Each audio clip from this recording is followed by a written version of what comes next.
Diesel और petrol की rate दरों को लेकर विपक्ष ने नारेबाजी की। वहीं नेता प्रतिपक्ष राजेंद्र राठौड़ ने बिजली का मुद्दा भी उठाया। हंगामा करते हुए बीजेपी विधायक वेल में आ पहुंचे और वेल में सरकार के खिलाफ विधायकों ने नारेबाजी की। नारेबाजी के बाद बीजेपी विधायकों ने वॉकआउट कर दिया। राठौड़ ने कहा कि बिजली के मामले में अंधेर नगरी और चौपट राजा है। सरकार ने सदन में बिजली को लेकर घोषणा की थी, वो वादा पूरा नहीं किया।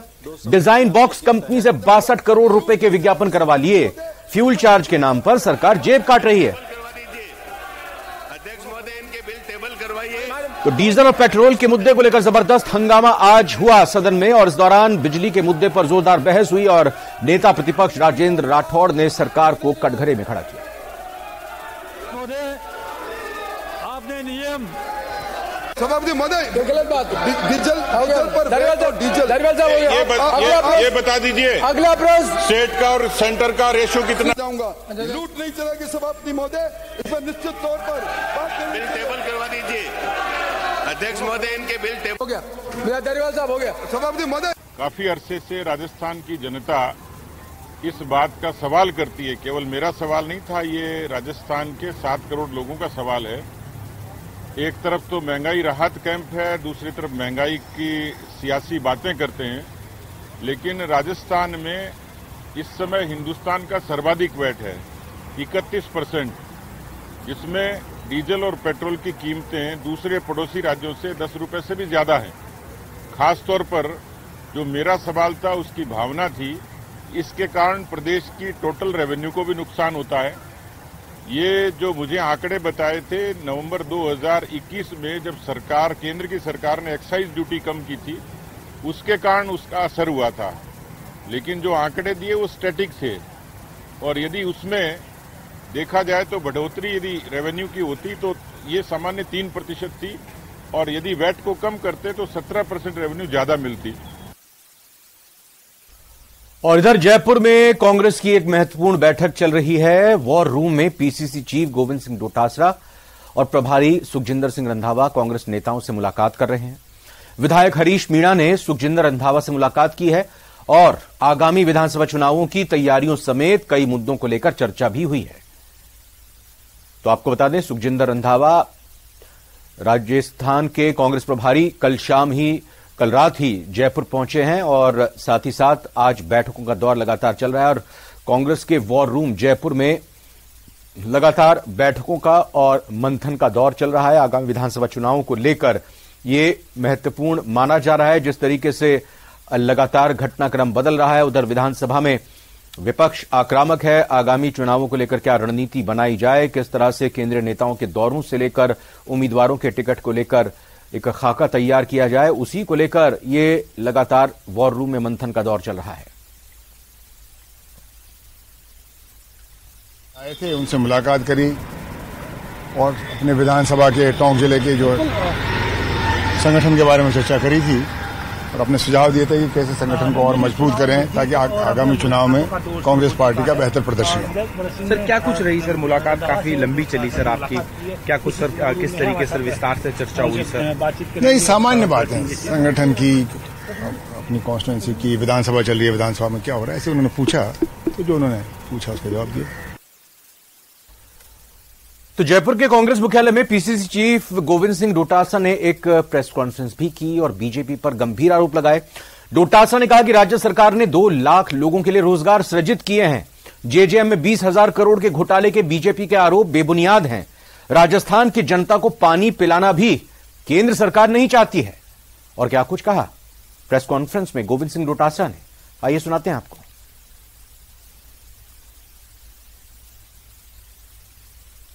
भ्रष्टाचार का मामला दिखा, पारदर्शिता के साथ में हमने कार्रवाई की है, चाहे वो आरपीएससी का सेकंड ग्रेड का मामला हो, चाहे एसओजी ने पेपर लीक का मामला हो, चाहे सेक्रेटरीट में जो भी पैसा मिला, सोना मिला, उसमें बाकायदा डीजी को, सीएस को बुला करके, मीडिया के बंदों को बुला करके पूरी पारदर्शिता के साथ में सामने रखा गया। आरपीएससी के मेंबर को बीजेपी ने नहीं पकड़ा, हमारी सरकार ने पकड़ा। तो कहने का मतलब यह है कि हम लोग भ्रष्टाचार के मामले में जीरो टॉलरेंस के ऊपर आधार पर काम करते हैं और पारदर्शिता के साथ में हम लोग काम करते हैं। भाजपा के लोग जहां भी सांप्रदायिक माहौल बनता है, दंगे का माहौल बनता है, उसको उकसाने का काम करते हैं। कभी भी राजस्थान के हित में वो नहीं देखते। जबकि जोधपुर में जो घटनाएं हुई उसमें स्वयं मंत्री गजेंद्र सिंह जी वहां सांप्रदायिक दंगा भड़काने के लिए हनुमान चालीसा के पाठ करो, रोड के बीच में बैठ जाते हैं। इस तरह की घटनाएं भी हमने देखी है। 2 करोड़ लोगों को प्रतिवर्ष नौकरी की बात करने वाले लोग आज उसका कोई जवाब नहीं दे रहे हैं।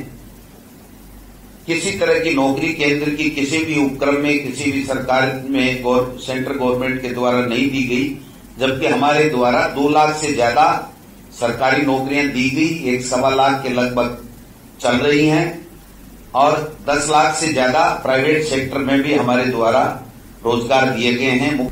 आपने देखा हो कि भारतीय जनता पार्टी के हैं, आप सब देख सकते हैं कि जोधपुर में कौन एबीयूपी का था, उसकी रसीद भी मैं लेकर के आया हूं, उनके रजिस्ट्रेशन की 2021 की। अगर वो नकारते हैं, लेकिन केंद्रीय मंत्री वहां के होने के बावजूद कोई भी ट्वीट नहीं करते उस घटना के बारे में, इससे बड़ी कोई शर्मनाक बात कोई हो नहीं सकती है। कांग्रेस प्रभारी सुखजिंदर सिंह रंधावा के बयान पर बीजेपी ने जमकर निशाना साधा। अच्छे और जिताऊ कैंडिडेट को टिकट देने वाले बयान पर बीजेपी प्रवक्ता रामलाल शर्मा ने कहा कि कांग्रेस प्रभारी को ज्यादा उत्साहित होने की जरूरत नहीं है, यहां वही चलेगा जो अशोक गहलोत चाहते हैं। रंधावा कांग्रेस पार्टी के प्रदेश के प्रभारी हैं, लेकिन रंधावा जी बड़े बड़े बयान इस बात के देंगे कि हम जीतने वाले को टिकट देंगे, हम ग्राउंड रिपोर्ट के आधार पर फैसला करेंगे। लेकिन आपके 3 बात होने वाले रंधावा जी, आपके वर्तमान कांग्रेस के राष्ट्रीय अध्यक्ष खड़गे साहब जब जयपुर पधारे थे पर्यवेक्षक बन के, तो यहाँ अशोक गहलोत के सामने वो भी बैरिंग लौट के चले गए थे। इसलिए आप ज्यादा उत्साहित होने की आवश्यकता नहीं है। राजस्थान की कांग्रेस में वही चलेगा जो अशोक गहलोत चाहेंगे। जोधपुर हत्याकांड को लेकर बीजेपी लगातार कांग्रेस पर हमलावर है। बीजेपी की नेशनल सेक्रेटरी अलका गुर्जर ने कहा कि जोधपुर की यह घटना संवेदनहीनता की पराकाष्ठा है। एक ही परिवार के 4 लोगों को हत्या करने के बाद उन्हें जलाकर मार दिया जाता है, जो ये बताता है कि राजस्थान में स्थिति भयावह है। जनता की सुरक्षा करने में राजस्थान सरकार पूरी तरह से फेल साबित हुई है। बीजेपी की national secretary doctor Alka Gurjar हमारे साथ बात करने के लिए मौजूद है। मैम, जिस तरीके से जोधपुर की घटना सामने आई है, किस तरीके से देख रही हैं आप इसे? देखिए, संवेदनहीनता की पराकाष्ठा है शासन और प्रशासन की।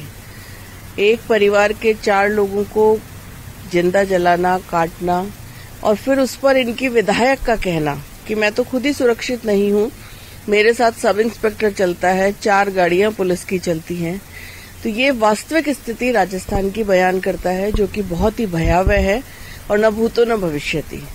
ये सरकार पूरी तौर पर फेल है और फर्स्ट जो काम होता है हर सरकार का, कानून व्यवस्था सुनिश्चित करना, वो ये सरकार शुरू से पूरे 4.25 साल होने को आए हैं, सरकार कहीं नजर ही नहीं आ रही है, सिर्फ कुर्सी बचाने का खेल नजर आता है। जी। और जो मुख्यमंत्री हैं वहां के, उनका तो कहना है कि 65% जो मामले दर्ज कराए जाते हैं वो तो फर्जी पाए जाते हैं। यही तो मानसिकता है इनके मंत्री का कहना कि रेप बलात्कार इसलिए होते हैं कि मर्दों का प्रदेश है। मुख्यमंत्री का ये कहना कि मामले फर्जी होते हैं और इनके मंत्री पुत्रों पर इस तरह के आरोप लग जाते हैं, इसीलिए इनके मंत्री बड़बोले होकर आगे आगे बढ़कर इस तरह की बातें करते हैं और ये इनकी नीति और नीयत को बताता है, जो कि राजस्थान के लिए बहुत शर्मनाक है। मैम, मंत्री की बात की तो राजस्थान के ही एक मंत्री के रिश्तेदार जिस तरीके से उनका वीडियो वायरल हो रहा है, उस पर क्या कहना चाहेंगे आप? कौन सा वीडियो? मैम, राजस्थान के मंत्री हैं खच्चर रियावास, उनके भतीजे का एक नशे में एक वीडियो सामने आया है। पूरी सरकार ही नशे में है, सत्ता के नशे में चूर है और उसी का दुष्परिणाम राजस्थान की जनता भुगत रही है। नेता प्रतिपक्ष राजेंद्र राठौड़ ने कांग्रेस सरकार पर निशाना साधा है। उन्होंने ट्वीट करके लिखा है कि विडंबना देखिए, जिनकी आंखों के सामने पूरे परिवार को जिंदा जलाया जा रहा है।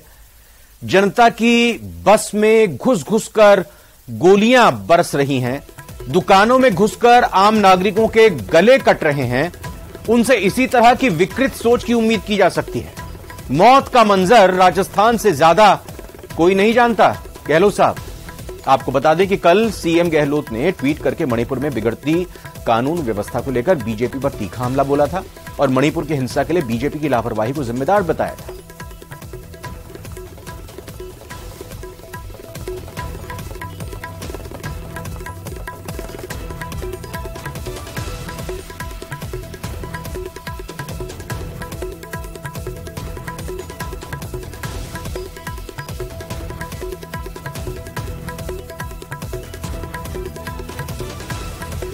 तो राजेंद्र राठौड़ का ट्वीट आप देख रहे हैं। उन्होंने कहा कि उम्मीद की जा सकती है मौत का मंजर राजस्थान से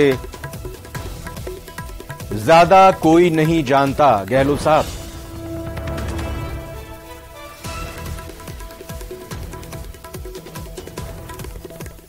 और महिला सुरक्षा पर मुख्यमंत्री अशोक गहलोत ने ट्वीट किया है। उन्होंने ट्वीट करते हुए लिखा है, देखिए आपकी स्क्रीन पर है, हमारे लिए महिलाओं की सुरक्षा और सम्मान से बढ़कर कुछ भी नहीं है। जोधपुर में भयानक गैंग रेप के बाद 3 आरोपियों को महज 2 घंटे में गिरफ्तार कर लिया गया था। और वहीं भाजपा को मणिपुर की शर्मनाक घटना में सिर्फ एक आरोपी को पकड़ने में 77 दिन लग गए। अपराध पर जवाब देने का समय कांग्रेस का 2 घंटा, भाजपा का 77 दिन। तो ये ट्वीट किया है मुख्यमंत्री अशोक गहलोत। संसद में राजस्थान का रुतबा और बढ़ गया है। राज्यसभा में उपसभापति पैनल में मनोनीत किए गए हैं घनश्याम तिवाड़ी। आपको बता दें कि ओम बिरला, जगदीप धनखड़ के बाद घनश्याम तिवाड़ी लोकसभा और राज्यसभा की 5 समितियों में उनको सदस्य भी बनाया गया है। राज्यसभा की कार्य मंत्रणा समिति के भी सदस्य बनाए गए हैं घनश्याम तिवाड़ी। राज्यसभा में उपसभापति पैनल में उनको मनोनीत किया गया है घनश्याम तिवाड़ी को।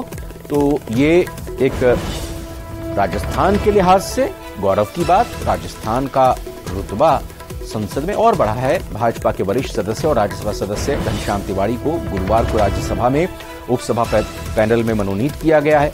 तिवाड़ी जुलाई 2022 में राज्यसभा में सदस्य निर्वाचित हुए थे। इसके बाद तिवाड़ी को लोकसभा और राज्यसभा की 5 समितियों में सदस्य बनाया गया था। तिवाड़ी वर्तमान में राज्यसभा की शिक्षा, महिला, बाल, युवा एवं खेल संबंधी समिति के और संसदीय नियम समिति के, इसके अलावा लोकसभा की जन विश्वास बिल 2022 की संयुक्त समिति, साथ ही साथ बहुराज्य सहकारी समितियां संशोधन बिल 2022 जनलेख समिति में सदस्य हैं, मेंबर हैं। इसके अलावा तिवाड़ी लोकसभा और राज्यसभा की फूड प्रोसेसिंग संयुक्त समिति के भी सदस्य हैं।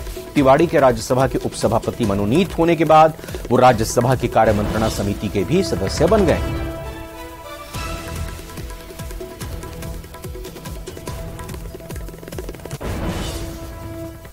I have to inform the honorable members that panel of vice chairpersons has been reconstituted with effect from 17th of July 2023 with the following members: Shrimati P.T. Usha,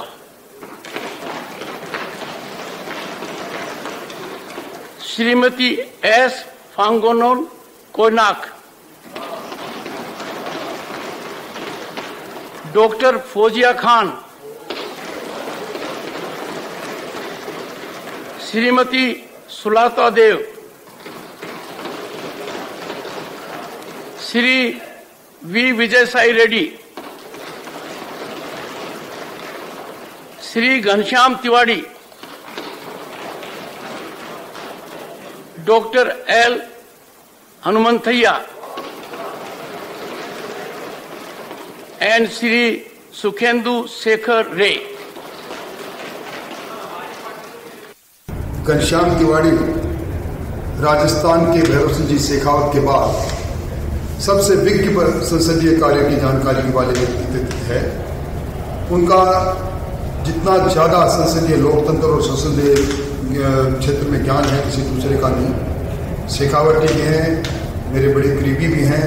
मैं अपने आप को गौरवान्वित महसूस करता हूं घनश्याम जी को राज्यसभा जो सर्वोच्च सदन है उसके उपसभापति की तालिका में उनका आना हमारे सबके लिए गौरव की बात है। एक ज्ञान को सम्मान है, एक अनुभव को सम्मान है और एक संसदीय प्रणाली को जानने वाला ज्ञाता जब वहां बैठेगा तो निश्चित तौर पर उच्च सदन बहुत अच्छी तरह से चलेगा। निकाला है। राजस्थान यूनिवर्सिटी से एनएसयूआई का पैदल मार्च निकाला गया। एबीवीपी को बैन करने की मांग को लेकर एनएसयूआई पैदल मार्च निकाल रही है। प्रदेश अध्यक्ष अभिषेक चौधरी, राष्ट्रीय प्रवक्ता रमेश भाटी पैदल मार्च में शामिल हुए। पुलिस ने पैदल मार्च को आगे बढ़ने से रोक दिया, जिसके बाद शहीद स्मारक से 6 सदस्यीय प्रतिनिधिमंडल राजभवन भेजा गया। राजेंद्र गोरा, अमरदीप परिहार, रितु बराला, बाकी लोग भी प्रतिनिधिमंडल में शामिल हुए।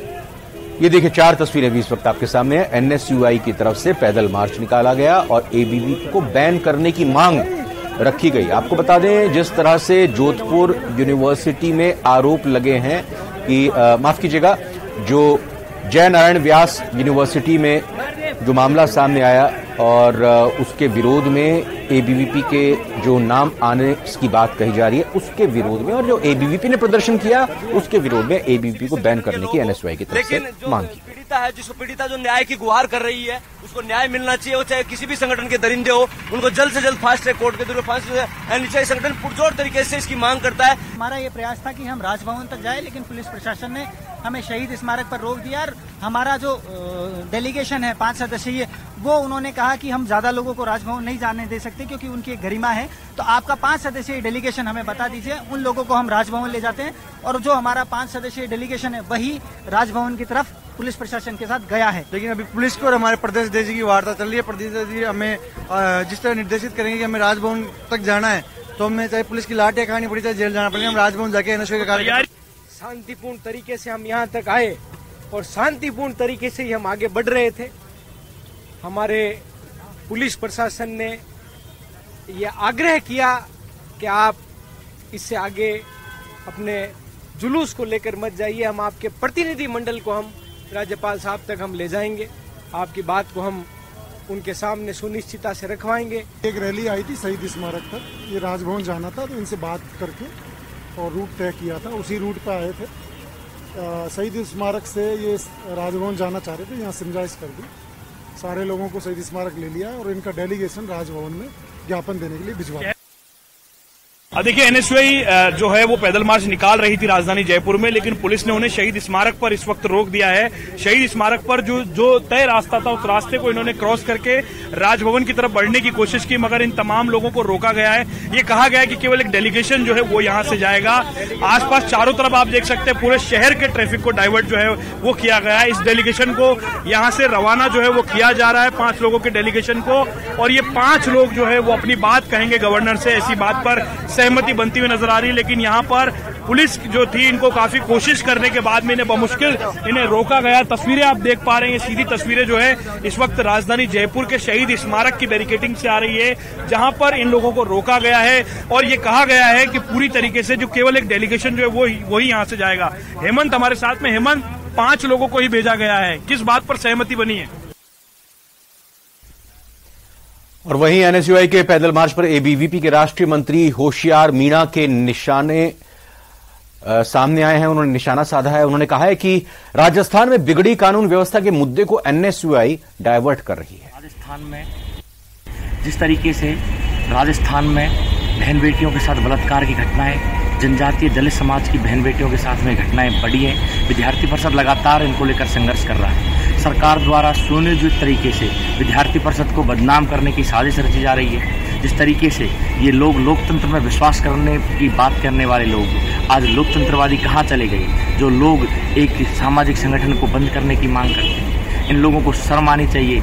जिन लोगों को इस देश और समाज की बहन बेटियों के लिए मांग करनी चाहिए, जिन्हें न्याय दिलाना चाहिए, जिन्हें रक्षा करनी चाहिए, वो आज मुद्दे को भटकाने की कोशिश कर रहे हैं। ऐसे लोगों से मैं आग्रह करता हूं कि राजनीतिक भेद को मिटाकर, राजनीति की द्वेषता को मिटाकर बहन बेटियों के सम्मान के लिए आगे आएं और बहन बेटियों की लड़ाई लड़ें, उनके अधिकारों की उनकी रक्षा करें। प्रदेश भर में बीजेपी का नहीं सहेगा। राजस्थान के तहत कांग्रेस सरकार को घेरने का काम जारी है। आज जैसलमेर के हनुमान चौराहे के पास बीजेपी कार्यकर्ताओं ने कांग्रेस सरकार के खिलाफ जमकर नारेबाजी की। जैसलमेर बीजेपी जिलाध्यक्ष चंद्र प्रकाश शारदा ने अजमेर में बीजेपी नेताओं और पदाधिकारियों पर पुलिस द्वारा किए गए लाठीचार्ज का विरोध करते हुए गहलोत सरकार को तानाशाह करार दिया। साथ ही कहा कि कांग्रेस सरकार के कार्यकाल में जबरदस्त भ्रष्टाचार बढ़ा है। प्रदेश में क्राइम में लगातार बढ़ोतरी हुई है। महिलाएं सुरक्षित नहीं है।